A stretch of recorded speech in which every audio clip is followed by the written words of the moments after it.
जय हिंद दोस्तों, स्वागत है आपका योगी इन्फो में। दोस्तों, आज हम बात करने वाले हैं यूएस एड के बारे में कि आखिर ये यूएस एड क्या है, ये इतने चर्चे में क्यों है, आखिर इसका उद्देश्य क्या है, इसकी स्थापना कब हुई थी, इससे किन लोगों को फायदा होता है। तो इन सभी टॉपिक पे बात करेंगे और डिटेल में चर्चा करेंगे।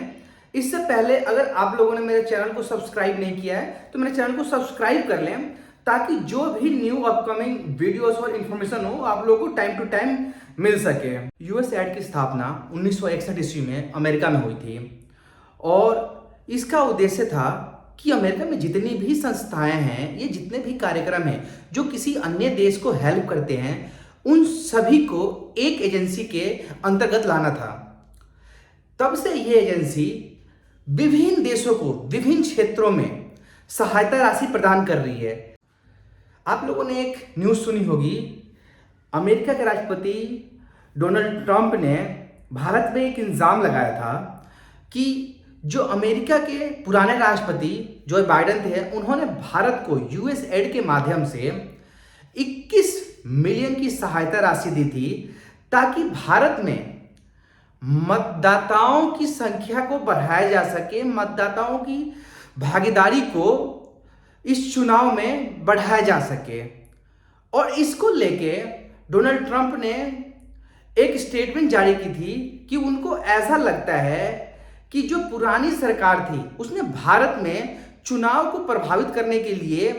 ये यूएस एड की राशि दी, ताकि जो अपोजिशन की पार्टियां हैं उनको ये राशि मिल सके और उस चुनाव को प्रभावित करके जो मौजूदा सरकार है उसको हटाया जा सके, गिराया जा सके।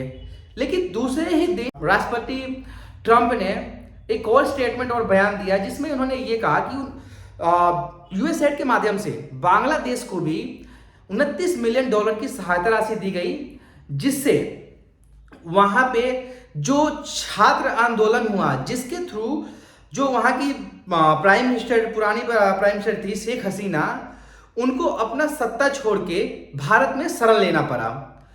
और ये जो यूएस एड की 29 मिलियन की राशि थी, ये वहीं खर्च हुई और इसी से वहां पे सत्ता परिवर्तित हुआ। यही चीज अब भारत में भी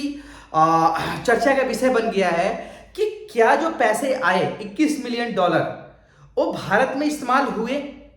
और भारत में इस्तेमाल हुए तो ये पैसे किनको मिले। तो दोस्तों, मैं आप लोगों को बता दूं कि जो यूएस एड की राशि होती है वो किसी एक पर्टिकुलर पर्सन को नहीं आती।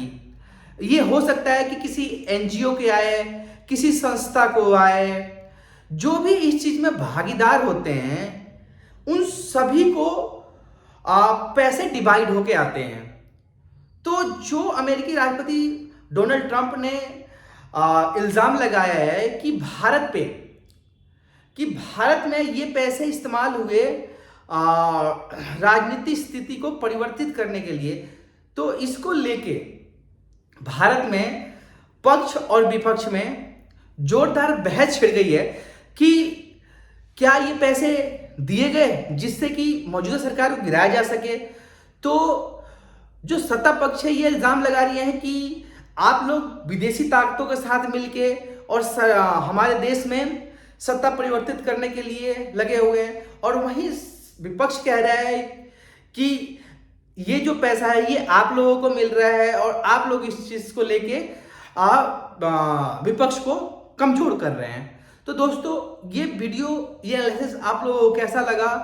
मुझे कमेंट करके जरूर बताएं, और वीडियो अच्छी लगे तो लाइक करें, चैनल को सब्सक्राइब करें, और जब तक के लिए धन्यवाद।